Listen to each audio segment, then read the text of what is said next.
Good afternoon to all of my journalist friends, both print and electronic media. ఈరోజు ఆంధ్రప్రదేశ్ రాష్ట్ర వ్యాప్తంగా YSR Congress party నిరసన వ్యక్తం చేస్తూ ప్రస్తుత పాలన మీద నిరసన వ్యక్తం చేస్తూ పార్టీ అధ్యక్షుడు జగన్మోహన్ రెడ్డి గారి పిలుపు మేరకు ఈ రాష్ట్ర ప్రభుత్వం అధికారంలోకి వచ్చి టీడీపీ ప్రభుత్వం అధికారంలోకి వచ్చి 2 సంవత్సరాలు పూర్తయింది. ఈ 2 సంవత్సరాల్లో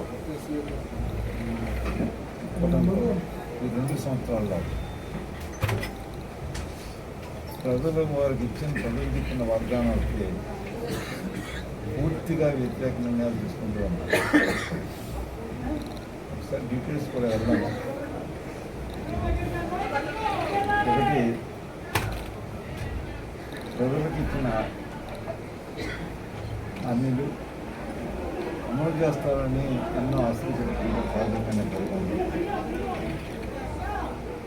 ఒకసారి మనం కొంచెం ప్రీవియస్ ఇయర్స్ అన్నీ కూడా ఒకసారి ఆలోచన చేసుకుంటే 1952వ సంవత్సరం నుంచి మనకి ఎన్నికలు జరుగుతూ ఉన్నాయి సాధారణంగా. ఇప్పటి వరకు ఈ దేశంలో కానీ అది వివిధ రాష్ట్రాల్లో కానీ, దేశ పాలనలో కానీ ఇది రాష్ట్ర పాలనలో కానీ ఇచ్చిన హామీని పూర్తిగా అమలు చేసిన పార్టీ ఏ ఒక్క పార్టీ లేదు. అటు ప్రధానమంత్రి గారి దగ్గర నుంచి ఇటు ముఖ్యమంత్రి గారి వరకు ఏ ఒక్క ముఖ్యమంత్రి గారు లేదు, ఎక్సెప్ట్ జగన్మోహన్ రెడ్డి గారు. అంటే ఇచ్చిన ప్రతి హామీని అమలు చేసినటువంటి పార్టీ వైఎస్ఆర్ కాంగ్రెస్ పార్టీ, ముఖ్యమంత్రి గారు జగన్మోహన్ రెడ్డి.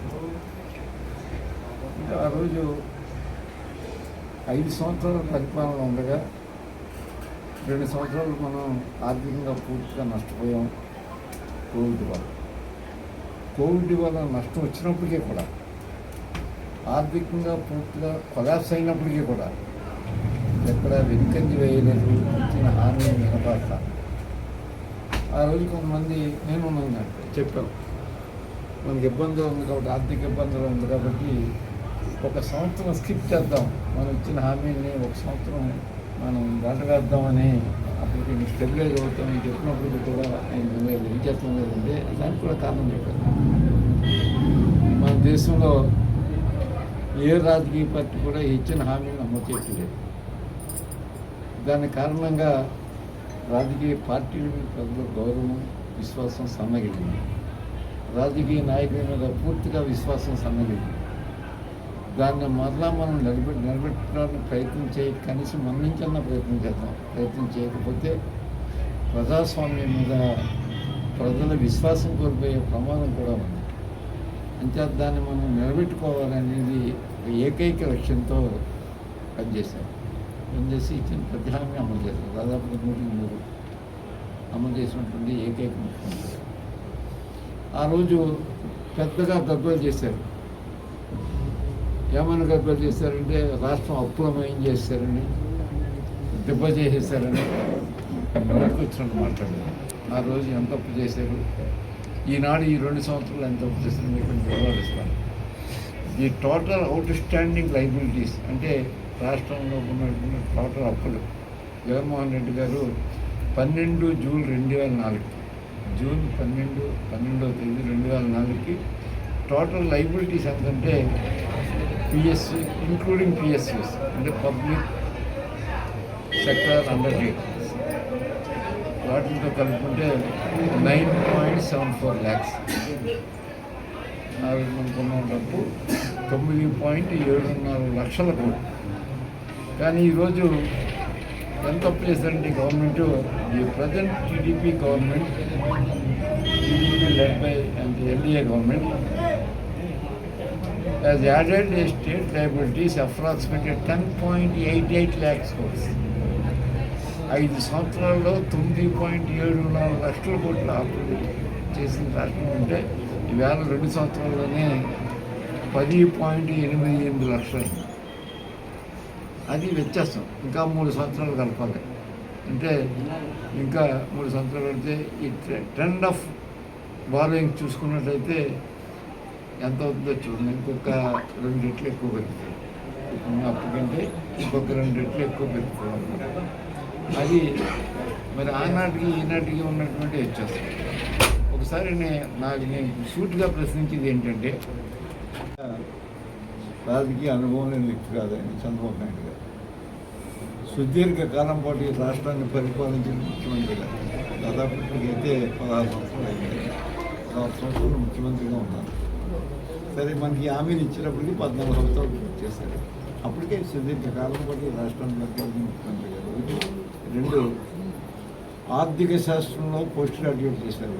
అంటే ఈ రాష్ట్ర ఆర్థిక వనరుల మీద, ఆదాయం మీద, వ్యయం మీద పరిపూర్ణమైనటువంటి అవగాహన రావాలి. మరి వారు ఇచ్చిన హామీని అమలు చేయలేము అన్న వారికి తెలుసున్నా కూడా ఏదో విధంగా అధికారంలో రావాలి. అదొకటి ఏకైక లక్ష్యం ఏంటంటే అధికార పీఠంలో కూర్చోవాలి. ఏదో ఎన్ని అబద్ధాలు చెప్పైనా అధికారంలో రావాలి, అవాస్తవాలు చెప్పైనా అధికారంలో రావాలి. అబద్ధాలని మాట్లాడాలి, దయచేసి అవాస్తవాలు చెప్పైనా అధికారంలో రావాలి. మనం ఏ విధంగానైనా సీట్లో కూర్చోవాలని ఏకైక లక్ష్యంతో అవేళ నోటికి వచ్చినట్టు ఎలా కూడా హామీలు ఇచ్చేస్తారు. కానీ ఆ హామీలన్నింటినీ కూడా ఎక్కడ అమలు చేయలేదు. ఈయన పూర్తిగా అనుభవం ఉంది, రాజకీయ అనుభవం ఉంది, పాలనా అనుభవం ఉంది, ఆర్థిక శాస్త్రం చదువుకున్న పోస్ట్ గ్రాడ్యుయేషన్ చేస్తారు, పూర్తిగా అవగాహన ఉంది, చేయలేమని తెలుసు. అయినా ఏదో విధంగా ప్రజలను మభ్యపెట్టి అధికారంలోకి రావాలని చేసే ప్రయత్నం ఈవేళ పూర్తిగా నిర్లక్ష్యం చేసి మరి ఆవేళ అప్పులని గగ్గోలు పెట్టి రాష్ట్రాన్ని దెబ్బ చేసేటని మాట్లాడిన వారు ఇవాళ మీరు చేస్తున్న పని సూటిగా ప్రశ్నిస్తున్నాం, దానికి సమాధానం చెప్పగలరా? ఒకసారి మీరు కూడా ఇది వాస్తవం కాకపోతే చెప్పండి. ఈవేళ నేను చెప్పిన లెక్క వాస్తవం కాకపోతే చెప్పండి, తప్పలేదు. దయచేసి ఆగండి, చెప్పండి. అందుచేత నేను ప్రజల్ని కోరేది ఏంటంటే, ఒకసారి ఆలోచన చేసుకోండి.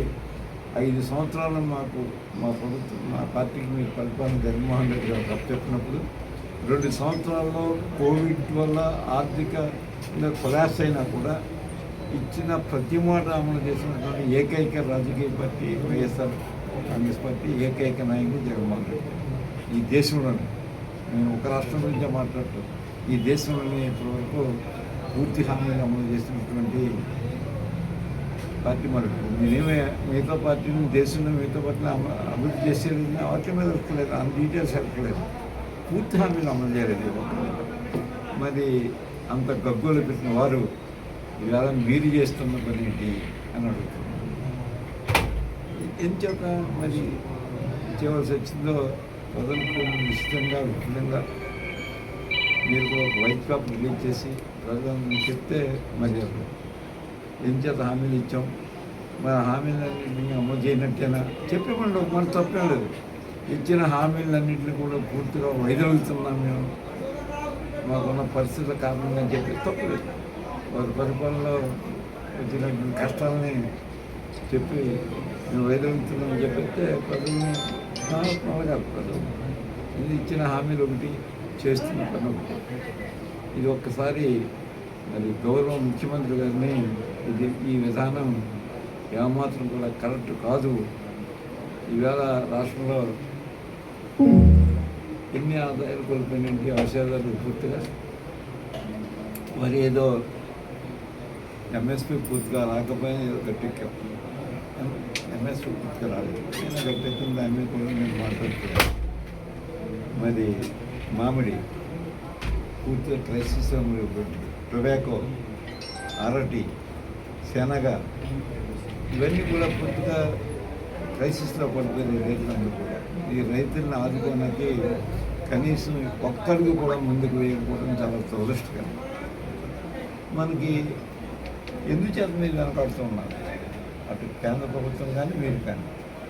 మరి రైతుల్ని ఆదుకోలేని ప్రభుత్వం మనుగడ సాగించలేదు మాత్రం గుర్తుపెట్టుకోండి. అంటే రైతు కేవలం అన్నం పెట్టి అన్నదాత ఒకటే కాదు. రైతు అంటే employment generating sector, farming community is employment generating sector. అత్యధిక మందికి ఉపాధి కల్పించేవారు రైతు. మరి అటువంటి రైతులు మీరు నిర్లక్ష్యం చేస్తున్నారంటే దయచేసి ఒకసారి ఆలోచించుకోండి. రైతులకు అన్యాయం జరిగితే మాత్రం క్షమించరని చెప్తూ ఉన్నాను. ఇంకా చూడాలంటే ఇవాళ రాష్ట్రంలో వ్యవసాయం చేసేవాళ్ళు 54 లక్షల మంది రైతులు ఉన్నారు ఆంధ్రప్రదేశ్ రాష్ట్రంలో. ఈ 54 లక్షల మందిలో ఒక 15% మాత్రమే 10 ఎకరాలు పొలం ఉండి వారికి వ్యవసాయం చేసేవాళ్ళు ఒక 15% మాత్రమే ఉన్నారు. మిగతా 85%, 45% కౌలు రైతులు ఉన్నారు. 40% ఎకరాల నుంచి 2 ఎకరాల లోపల ఉన్నవారు ఉన్నారు. మరి ఇంత పెద్ద ఎత్తున పేదలు అంటే చిన్నకారు రైతులు ఈ రంగాన్ని నిర్లక్ష్యం చేస్తే మనుగడ సాగించలేదు ఏ ప్రభుత్వం కూడా. ఏదైనా సరే దయచేసి ఒకసారి బేరీజ్ వేసుకోండి. గత ప్రభుత్వంలో మేము రైతులకు ఏం చేసాం, ఇప్పుడు ఏం చేస్తున్నాం. ఆనాడైనా రైతు భరోసా రైతుకి ఇచ్చారు, కౌలుదాడికి ఇచ్చారు. ఇవాళ కౌలుదారులు మీరు గంగలో కలుపుతారు, దాన్ని ఏ విధంగా చేయట్లేదు. తర్వాత ఇంట్రెస్ట్ ఫ్రీ లోన్, రైతు తీసుకున్న అప్పుకి వడ్డీ లేదు. అది భారతదేశంలోని ఏ రాష్ట్రంలో లేదు, మన రాష్ట్రంలో అమలు చేశారు. అట్లాగే ఫ్రీ ఇన్సూరెన్స్ స్కీమ్ రాష్ట్రంలో ఎక్కడా కూడా లేదు. ఇన్సూరెన్స్ కూడా ప్రభుత్వమే చెల్లించేది, ఆంధ్రప్రదేశ్ ప్రభుత్వం చెల్లించేది. జగన్మోహన్ రెడ్డి ప్రభుత్వం అది ఎత్తివేశారు. ఇంకా ఫ్రీ బోర్స్ ఇచ్చేవారు, ఒక్కొక్క బోర్కి 5 లక్షలు అవుతుంది.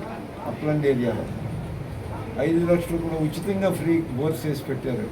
అక్కడ 10 ఎకరాల రైతులు ఉమ్మడిగా ఉన్నా, వ్యక్తిగతంగా ఉన్నా, ఉమ్మడిగా ఉన్నా ఆ రైతులు సమీకరించి 10 ఎకరాలు చూపించగలిగితే ఫ్రీ బోర్ వేసేవారు వారికి కూడా. ఒకవేళ అక్కడ బోర్ పడకపోతే అప్లాండ్ ఏరియాలో ఫెయిల్ అవుతుంది, నీళ్ళు ఉండవు. మరో బోర్ వేసుకోవడానికి కూడా అయినా వెనకాల బోర్లు మరో బోర్ కూడా వేసారు మరో చోట. ఈ విధంగా ప్రోత్సాహం అందించినటువంటి ప్రభుత్వాన్ని మీరు అప్పుడు మేము చేస్తారని మాట్లాడారు. మీరు చేసిన ప్రగతి ఎందుచేత ఆ రోజుకి ఈ రోజుకి మీరు ఒక 2 సంవత్సరాల్లోనే ఇంత భారీ ఎత్తున అప్పులు చేసి మన వాళ్ళ నోటికి వచ్చినట్టు మాట్లాడి అధికారంలోకి వచ్చి ఈవేళ అన్ని సంక్షేమ కార్యక్రమాలు వెల్ఫేర్ అంతా కూడా గందరగోళ కలిపారు. వెల్ఫేర్ని పట్టించుకోవట్లేదు. విద్యార్థులకు కూడా ఫీజు రీయింబర్స్మెంట్ సక్రమంగా చేయట్లేదు. అట్లాగే ఆరోగ్యశ్రీ బిల్లులు కూడా వాళ్ళు మీరు ప్రాపర్గా పేమెంట్లు ఇవ్వని కారణంగా వాళ్ళు కూడా చాలామందిని నిర్లక్ష్యం చేస్తున్నారు. ఆరోగ్యశ్రీ కింద హాస్పిటల్కి వెళ్ళిన పేషెంట్ నిర్లక్ష్యం చేస్తున్నారు. ఈ విధంగా విద్య, వైద్యం కూడా ఏది మానవుడికి ఏది అవసరమో, పేద ప్రజలకు ఏది అవసరమో ఆ 2 రంగాల్లో కూడా పూర్తిగా నిర్లక్ష్యం చేయడం కారణంగానే ఈవేళ రాష్ట్ర వ్యాప్తంగా చేసిన నిరసనకి పెద్ద ఎత్తున అందరూ ఉద్యమించి రోడ్డు మీదకి వచ్చారు. దయచేసి గమనించండి అని కోరుతున్నాను.